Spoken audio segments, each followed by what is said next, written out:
Esse é o Mundo Revolução e nós vamos falar agora sobre a situação na Ucrânia. Hoje, dia 6 de outubro de 2025, 8 horas da manhã aqui no Rio de Janeiro, 2 horas da tarde lá em Kiev, no momento que eu gravo esse vídeo.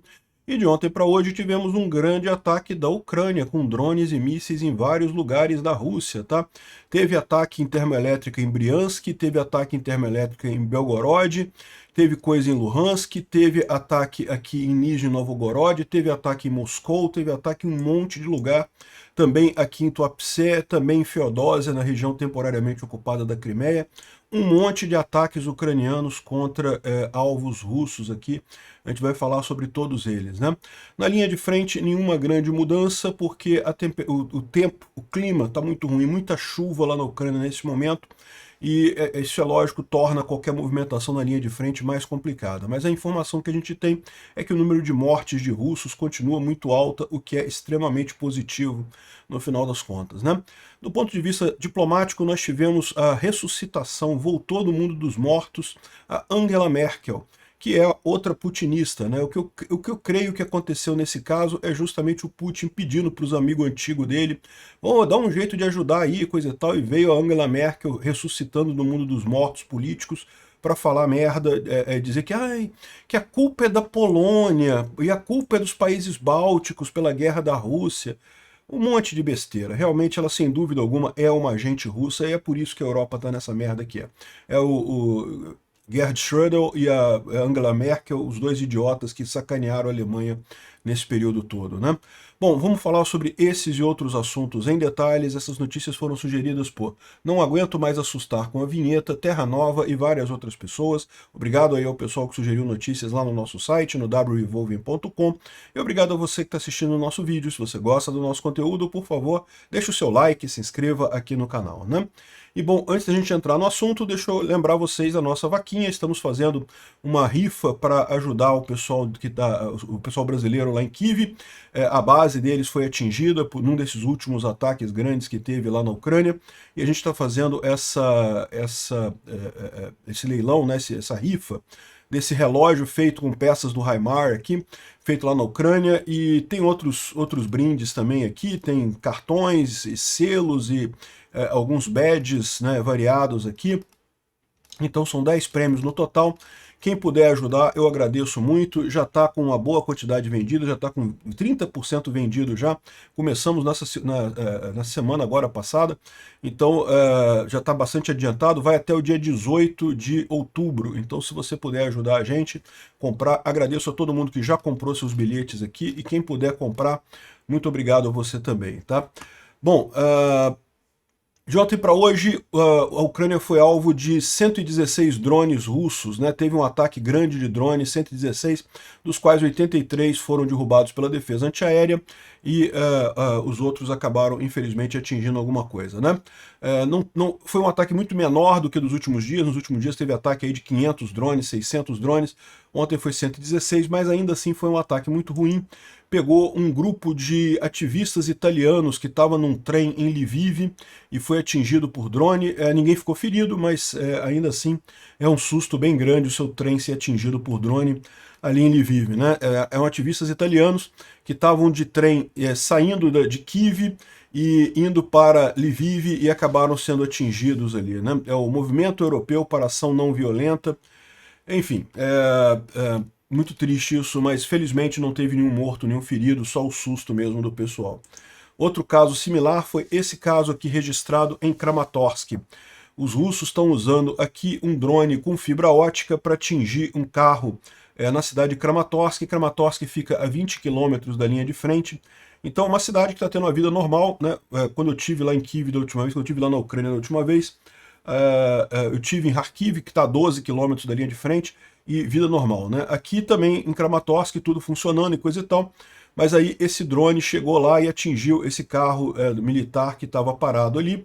O que chama atenção é a quantidade de fibra ótica, né? Olha a quantidade de fibra ótica aqui que ele está usando. A impressão que dá é que eles estão usando mais de uma fibra ótica no mesmo drone para garantir que ela não quebre, né? Só pode ser isso, porque não faz sentido um monte de fibra ótica desse jeito para um único drone, né? De qualquer forma, repara como é que o drone ele anda em cima da copa das árvores. Por que que ele faz isso? Para justamente deixar a fibra ótica em cima de árvore.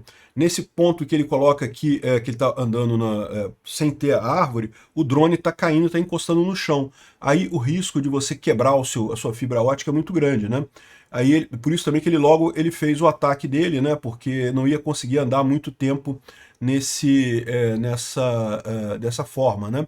Rapidamente a fibra ótica ia ser quebrada no solo, né? Mas aparentemente eles usam muita fibra ótica, justamente para caso uma fibra seja quebrada, as outras consigam mandar a mensagem ainda, né?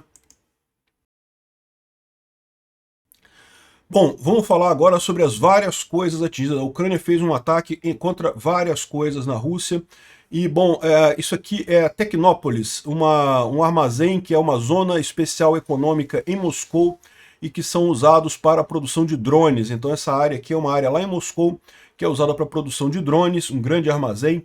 É uma área especial econômica que eles fazem, né, justamente para facilitar a produção, e é um grande incêndio. Agora, isso daqui não consta que tenha sido ataque de drone, tá? Então pode ser que seja um acidente, ou seja, simplesmente, né, o Dmitry fumou de novo lá no lugar errado, ou pode ser também uma sabotagem ucraniana, né? Certamente é um alvo militar legítimo, fábrica de drones, né? Fábrica de drone é fábrica de drone, né? Alvo militar legítimo. Enfim, isso aconteceu em Moscou de ontem para hoje. Bom, também teve na planta em Dzerzhinsk, em Sverdlov, uma planta, quer dizer, a planta se chama Sverdlov, fica na cidade de Dzerzhinsk, em Nizhny Novgorod, se não me engano. É uma dos últimos produtores de explosivos e munição e cargas para mísseis antitanque e outras coisas, né? Então foi atingida lá nessa cidade essa planta pelos drones ucranianos aqui, atingindo ali na região, né? Isso a gente está falando dessa região aqui, Dzerzhinsk aqui, e aqui é a região onde fica essa planta que foi atingida pelos drones ucranianos ali, né? Então tem outras imagens aqui mostrando fumaça saindo, as explosões, o pessoal aqui, coisas pegando fogo, a fábrica está pegando fogo depois disso. E, bom, vamos esperar que o resultado final seja positivo, que a fábrica tenha sido desabilitada mesmo, né? Aqui tem um vídeo dos russos comentando o drone, vamos ouvir um pouquinho aqui. Он здесь. Он здесь? Он вот над этим домом. Вот он. Охуеть. Он над нами, ебать. Вот он, ебать. Он на ферму идет, да? Да, в натуре. Да ну нахуй. Сейчас, может, ПВшка сработает. Походу. Он, ебать, над нами пролетел. Охуеть. Сбили? Нет. Ou seja, conseguiram atingir ele? Não. Ou seja, o negócio atingiu a fábrica, né? Agora, essa fábrica que foi atingida em Nizhny Novgorod se chama Sverdlov. Mas também na região de Sverdlov, que é em outro lugar, tá? É uma outra região da Rússia. Aqui, ó, essa região da Rússia aqui é Beloyarsk, lá em Sverdlovsk, tem uma empresa, uma fábrica de motores militares e tem uma antena de comunicação. E isso foi feito através de sabotagem, né? Alguém foi lá e plantou um explosivo e desabilitou essa fábrica e a antena lá. Então, essa é mais um ataque importante aqui. Então, não confundir as duas coisas. Aqui foi na fábrica Sverdlov, que chama Sverdlov, mas fica em Nizhny Novgorod. Aqui foi em Sverdlovsk mesmo, na região de Sverdlov. Bom, agora, os principais ataques foram contra plantas térmicas na Rússia, né?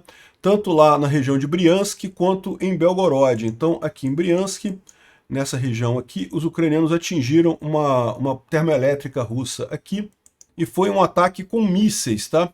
É na região de Klintsi, lá na região de Briansk, e a termoelétrica está pegando fogo aqui. Não sabemos o grau de problema aqui. Então aqui dá para ver que pegou fogo mesmo na termoelétrica lá em Klinsk, né, em Briansk, está aqui a imagem da termoelétrica pegando fogo ali, mas a gente não tem informação se chegou a gerar problemas de falta de luz lá, tá? Não sabemos se está sem luz lá. Agora, segundo a informação preliminar, foi atingido um grande transformador ali na região, o que deve dificultar bastante o fornecimento de energia elétrica por lá. Isso aqui é uma boa notícia. Agora, não tem informação sobre a cidade estar sem luz, tá? Em Belgorod também foi atacado de novo a termoelétrica lá de Belgorod, né? Então, pela segunda vez em 2 semanas, as forças ucranianas atingiram a termoelétrica de Belgorod e dessa vez sim a cidade ficou sem luz. Aqui, ó, tá o alarme soando em Belgorod, reportes de explosão na cidade.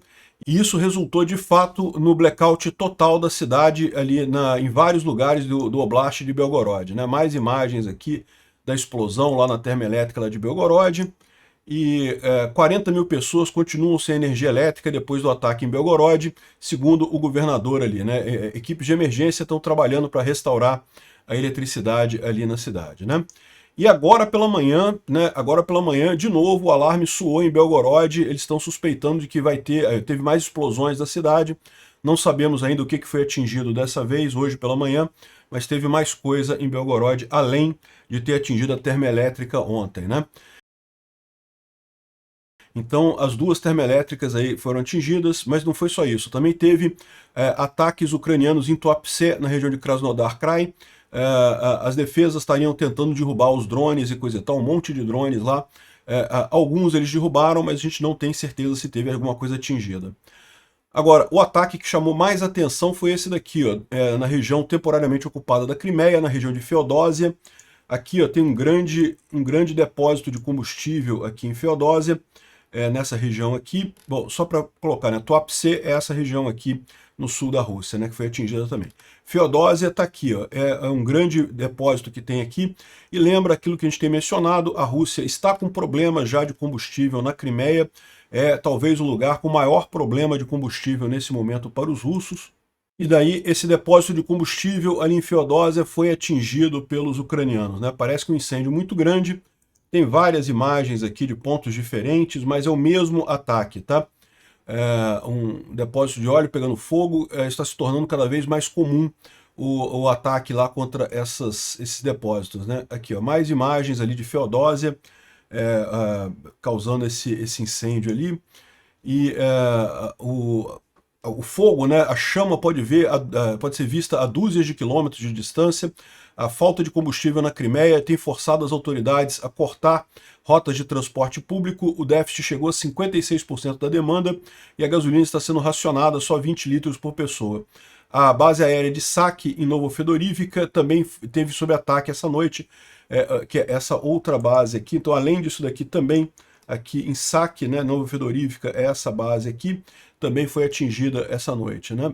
Aqui mais uma imagem aqui desse ataque em Feodósia, do incêndio ali.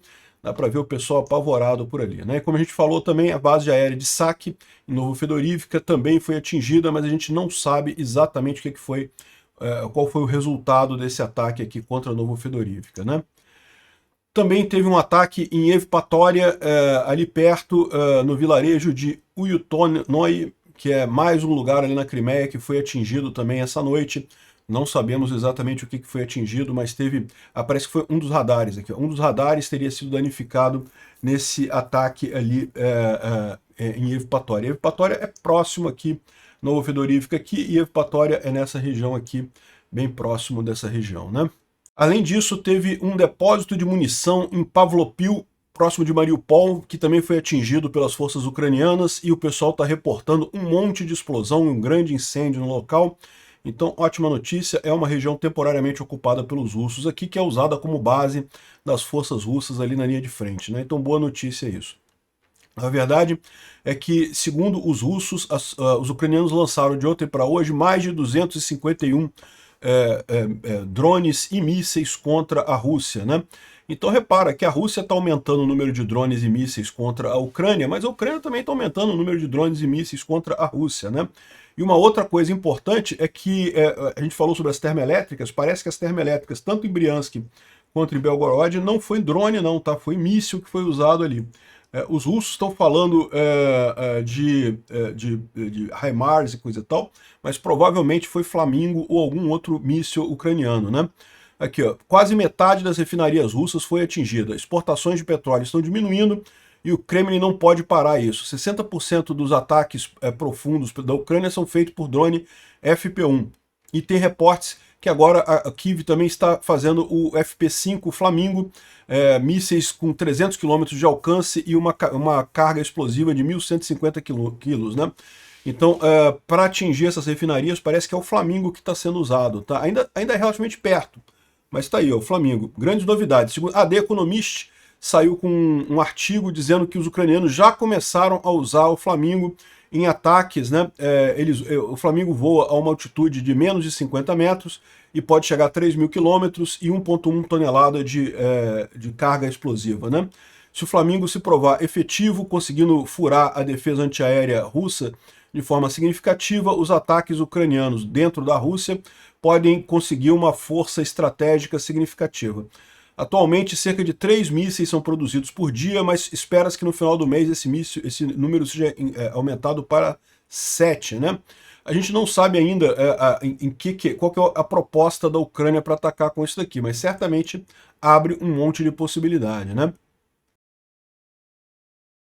Aí saiu também um artigo numa revista lá na Rússia dizendo que o foguete Flamingo, na verdade, nunca existiu e não existe. É apenas uma operação de cobertura para enganar o suprimento de ativos de longo alcance de Washington, né? É muito curioso isso, porque os russos eles querem dizer que estão brigando com os Estados Unidos, com o Ocidente, coisa e tal, e não querem reconhecer o fato de que a Ucrânia é uma potência bélica também, né? A Ucrânia, aliás, na época da União Soviética, a Ucrânia era o grande produtor bélico da União Soviética, era a Ucrânia, né? Então eles não querem reconhecer que a Ucrânia tem capacidade de produzir isso também, né? E daí estão falando essa história que na verdade não existe esse míssil, que o míssil é americano e coisa e tal. Estão falando agora nesses ataques nas termoelétricas ali em Belgorod e Briansk, estão falando que não foi Flamingo, não, que foi HIMARS. Mas eu não sei, não sei, pode ter sido HIMARS, não sei dizer. Acredito que não, acredito que já é o Flamingo que eles já estão usando nessa história, né? Agora, uma outra forma de você encarar isso daqui, e aí eu acho que faz algum sentido também, é o seguinte: um acordo que vinha da era do Biden e que talvez tenha sido mantido pelo Trump, é a ideia de não fornecer para a Ucrânia uma coisa inovadora, uma nova arma que a Ucrânia não tenha. Os Estados Unidos sempre fornecem para a Ucrânia mais de uma arma que a Ucrânia já tenha. Então, é o que eles chamam de dar nova capacidade para a Ucrânia. Então, por exemplo, antes do HIMARS chegar lá na Ucrânia, a Ucrânia mostrou que já tinha lançadores de foguete também. É verdade que o HIMARS é muito melhor do que os lançadores ucranianos. Tem muito mais precisão, muito mais capacidade, fez uma diferença enorme. Mas a Ucrânia já tinha os seus lançadores de foguete. Então, assim, não dá para descartar a possibilidade de realmente o Flamingo ser esse tipo de situação. Ou seja, a Ucrânia quer mostrar para os Estados Unidos: a gente já tem essa arma, a gente já tem um míssil que chega a 3.000 quilômetros, pode mandar o Tomahawk para a gente, que a gente vai fazer isso daí. O Tomahawk é melhor do que o Flamingo? Provavelmente é melhor do que o Flamingo, mas não é uma mudança qualitativa. A Ucrânia já tem uma arma capaz de fazer isso, né? Então, nesse sentido, isso faz sentido sim, né?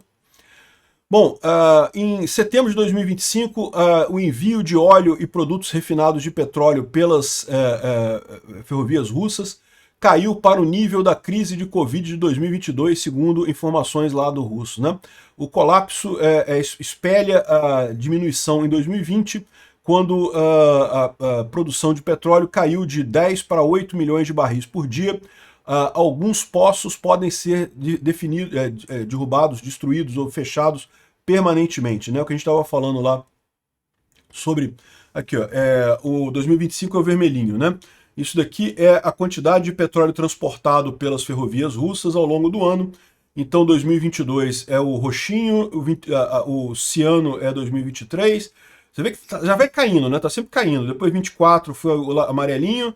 Agora o de 2025 está realmente catastrófico aqui, caindo bastante aqui nesse momento esse transporte de petróleo, né?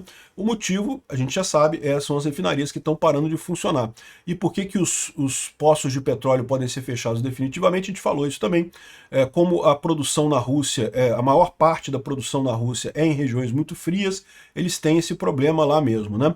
O pessoal estava me avisando que para evitar esse tipo de coisa, eles podem usar recirculação de diesel, para não deixar o diesel parado no duto e coisa e tal. Mas a verdade é a seguinte: da mesma forma, o poço você tem que parar. O poço não tem jeito, porque, né, o poço não tem como recircular no poço, né? Não tem como você injetar de volta o petróleo debaixo da terra, né?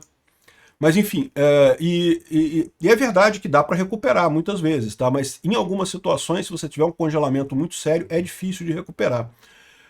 Bom, falando sobre outros ataques que aconteceram alguns dias atrás, lembra que os ucranianos atingiram a Elektrodetal, a planta em Karachev, né, atingiram aqui, destruíram algumas coisas aqui, mas a gente tem agora só a imagem do que foi atingido. Esse ataque aconteceu há alguns dias atrás, a gente tem agora só as imagens mostrando que de fato a planta foi atingida. Esse aqui é o galpão principal dela, tá com um buracão no teto aqui, certamente deu ruim isso aqui lá para essa empresa, né? Esse vídeo aqui é inteligência artificial, galera. Eu não acredito que isso aqui seja de verdade, não. Esse vídeo aqui que está circulando. Está circulando um videozinho aqui de 2 porquinhos num duto e o pessoal falando, né, sobre... dizendo que é uma coisa real, que era o russo avançando no duto e aí de repente aparece um porco no duto, ou outro porco no duto, né? Mas eu não acredito. Isso aqui é inteligência artificial, né? Não é possível. Algumas observações sobre a destruição da capacidade de refino russa, né? O blogger russo Atomic Cherry diz que o ataque da Ucrânia em refinarias em solo vai provocar Moscou a forçar uma redução no consumo e na economia russa propriamente dita. Ou seja, Moscou vai ser obrigado a pisar no freio na economia, o que é um problema sério por conta de que a economia já não vai muito bem por lá, né? Ele começa dizendo aqui que a solução que parece mais razoável para esse tipo de situação seria você colocar defesas antiaéreas contra esses alvos todos. Bota um monte de defesa antiaérea nessas refinarias todas e você resolve o problema. É muito difícil atingir uma refinaria se tiver um bom sistema de defesa antiaéreo nela. Agora, a realidade é mais complicada. Você não tem como refazer toda a defesa antiaérea russa. A verdade é que há muito tempo já que os ucranianos têm alvejado a defesa antiaérea russa e com isso os poucos recursos de defesa antiaérea estão alocados na própria guerra. A Rússia não pode abrir mão disso, porque senão aí ferra tudo de vez. Então acaba que ficam as refinarias sem proteção, né? Então Moscou está respondendo através da diminuição da economia, né? Eles estão reduzindo o consumo na economia, congelando a economia do jeito que está, e com isso é aquela ideia a frase conhecida, eu não sei se é tão conhecida assim não aqui no Brasil, mas enfim, se um lobo é pego numa armadilha, ele corta fora a própria perna, ele mastiga a própria perna para sobreviver, né? Então, aumentar o preço de gasolina e aumentar os custos de reciclagem, expandir multas e coisa e tal, diminuir de qualquer forma o consumo, isso é um problema para a economia russa, mas é o que tem que ser feito, né? A expectativa da Rússia é que as refinarias percam sua efetividade militar, uma vez que os russos simplesmente não têm uso para essa gasolina, não estão usando mais a gasolina, né? O problema todo é que a economia russa vai para o buraco nessa forma, né? Como é que eles vão conseguir manter a economia desse jeito é que é a grande questão. Outra coisa que o pessoal está falando, e aqui eu vou discordar da pessoa que está falando aqui, olha só.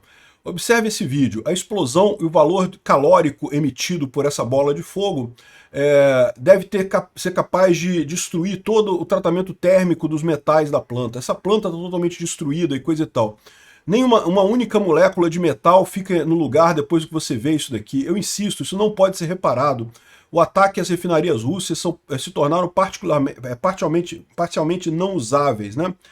E tem que tomar cuidado com isso, tá? Porque essas bolas de fogo, de fato, elas emitem muita radiação. É muita radiação mesmo. Mas elas têm uma duração muito curta. E para você fazer o tratamento, para você corromper o tratamento térmico do metal, é preciso a quantidade, a carga térmica no tempo precisa ser grande, né? Então, não necessariamente só essa bola de fogo aqui, isso aqui é muito bom para matar a pessoa, tá? Realmente, essa bola de fogo, isso é muito quente mesmo, pessoas se queimam, mesmo a distância disso daqui, devido à pura radiação. Mas a estrutura metálica, se for só a bola de fogo, se for só esse evento instantâneo, não faz tanta diferença. Agora, aqui você pode ver que a coisa continua pegando fogo. Aí se continua pegando fogo, aí é outra história. Principalmente, eu já falei para vocês, quando tem aquele caso de tanques, que o tanque pega fogo, fica dias pegando fogo o tanque, os tanques próximos todos recosem todo, fica tudo recozido, ou seja, ali sim o tanque não serve mais para nada, tem que ser jogado fora e reconstruído, porque realmente ela tem razão. Teina Postes, eu não sei se é ela ou ele, né? Enfim, de qualquer forma, a visão é essa. Só essa bola de fogo, só um evento único, por mais que seja muito quente, pode ser que não prejudique tanto assim os equipamentos da refinaria. mas se ficar muitos dias pegando fogo, certamente é um problema isso, né? Bom, outra coisa curiosa, o Raibar está falando sobre cavalos. A Rússia está treinando cavalos para usar na linha de frente. Isso aqui é um centro de treinamento, tá vendo o pessoal com drones aqui, armas, e os caras estão fazendo treinamento com cavalos na base, lá na linha de frente, né? E eles estavam lembrando, lembra da imagem que mostrava o uso de jumentos, né, na linha de frente, coisa e tal, para transportar munição e coisa e tal, porque qual que é a ideia dos russos, né? Eles não conseguem usar tanques, os tanques são destruídos por drones, né? Então um burro é um pouquinho menor, é mais fácil de você esconder e tentar ir por um caminho, e o burro tem uma capacidade de carga grande. Uma pessoa sozinha a pé não consegue carregar tanta coisa, né? Eles tentaram isso, mas parece que não funcionou também, né? Só que cavalo é pior ainda, porque cavalo... primeiro que o cavalo é mais arisco, né? Ele se assusta mais fácil com explosão e coisa e tal, e ele é maior, é mais fácil de ver para os drones atingirem os cavalos, e também são mais caros que os burros. Então, assim, não tem lógica nenhuma eles estarem tentando o cavalo. Se o burro não funcionou, né, se o jumento não funcionou, cavalo vai ser mais complicado ainda de funcionar nisso daqui. Mas, enfim. Bom, o Strelkov continua com a visão dele bastante, digamos, pessimista do futuro da guerra da Ucrânia, né? Ele disse que a Rússia está perto do colapso e que o regime do Putin está fadado a colapsar em breve. E o que vai restar para a Rússia no final dessa guerra é pagar o custo dela e se desculpar, né, se arrepender do que fez. Eu acho que vai chegar nisso mesmo, viu? Eu acho que vai ser essa a história, né? Lembra que ele está preso, mas lá, as prisões lá na Rússia, embora sejam absurdamente ditatoriais, sejam absurdamente repressoras, né, pelo menos ele consegue escrever carta para o exterior, ao contrário do Bolsonaro aqui no Brasil, que está proibido de ter qualquer contato com o mundo exterior, um absurdo completo isso. Enfim, o Igor Strelkov está escrevendo essas cartas e nós temos apenas duas opções que restam, né? Ganhar a guerra ou admitir derrota e tudo que isso representa. Primeiro, pagar e se arrepender, pagar né, ter uma mudança de regime, que seria sair o Putin e coisa e tal, e no final das contas dividir o país, ocupação parcial, intervenção, uma série de guerras civis que já estão acontecendo na Federação Russa agora, né? Então, essa é a visão deles. Eu acho que é isso aí mesmo, viu? Pagar e se arrepender. É o futuro da Rússia. Bom, na linha de frente, o Magyar mais uma vez diz que o tempo, né, o clima continua dificultando o uso de drones. Agora tem também fog, né, tem neblina também. E aqui tem uma imagem aqui do pessoal falando ali no eixo de Kursk, onde os ucranianos estão repelindo ataques russos e coisa e tal, mas dá para ter uma ideia de como é que está o clima nesse dia 5 de outubro, que foi ontem, né? Aqui, ó, dá para ver como é que está o clima realmente, chuvinha, né? Chuvinha pesada por lá. Isso é típico dessa época do ano por lá. O Instituto para Estudo da Guerra fala aqui sobre o Putin, que está continuando a tentar deter o envio de Tomahawks, de mísseis Tomahawks para a Ucrânia, né? O Putin fala que não tem problema, que Tomahawk não vai fazer diferença, mas não manda não, Trump, senão não vou ser mais seu amigo, né? Vou falar uma coisa. Bom, outras informações importantes sobre a Rússia, né? A Aeroflot está desmontando aviões para pegar peças de reposição. Já virou uma atividade corriqueira, tem 3 turnos de gente fazendo isso para aproveitar peça, né? Problemas de falta de pessoal. Nós já estamos dando 6 milhões de rublos para mobilização voluntária na guerra. Daqui a pouco a gente vai estar nos 7 milhões, ou mesmo 8 milhões. E no final das contas, o número de pessoas que aceita isso não é muito impressionante, não, né? É um conta-gota, né? Alguns por dia. E o que está acontecendo, o que está errado com esse negócio, né? O pessoal não está querendo mais dinheiro e coisa e tal. O problema, meu amigo, é que você aceita ir para isso daí, vai ganhar dinheiro, mas vai morrer. Então não vale a pena para os russos isso, né? Aqui tem um gráfico do número de mortes russas aqui por ano, né? Então você vê que no início da guerra, deixa eu tirar minha cara daqui para ficar melhor para ver, no início da guerra a morte era relativamente pequena, aumentou aqui no final de 2022, início de 2023, quando os russos fizeram a primeira grande ofensiva de inverno deles. Aí depois teve aqui a ofensiva ucraniana no verão de 2023, em que morreram mais ucranianos do que russos, porque eram os ucranianos que estavam indo no ataque, mas aí depois, em outubro de 2023, os russos voltaram à ofensiva, e daí está só crescendo, crescendo, crescendo. Em 2025, uma tragédia completa aqui, um monte de mortes, né? Isso daqui são dados dos próprios russos, que certamente são muito menores do que os dados reais, né? Então é por isso que está faltando gente, né? Além disso, você tem o problema do colapso populacional da Rússia. Verdade seja dita, a Rússia já está com um problema de colapso populacional até antes dessa guerra. Mas a coisa está ficando mais grave por conta das pessoas morrendo e também da queda da natalidade.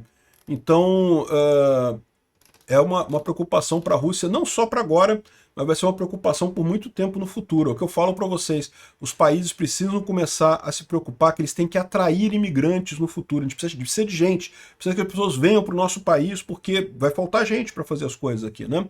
E a Rússia vai ter um problema muito sério, porque quem é que vai querer ir para um país totalmente destruído pela guerra, que entrou numa guerra absurda, se destruiu completamente a troco de absolutamente nada?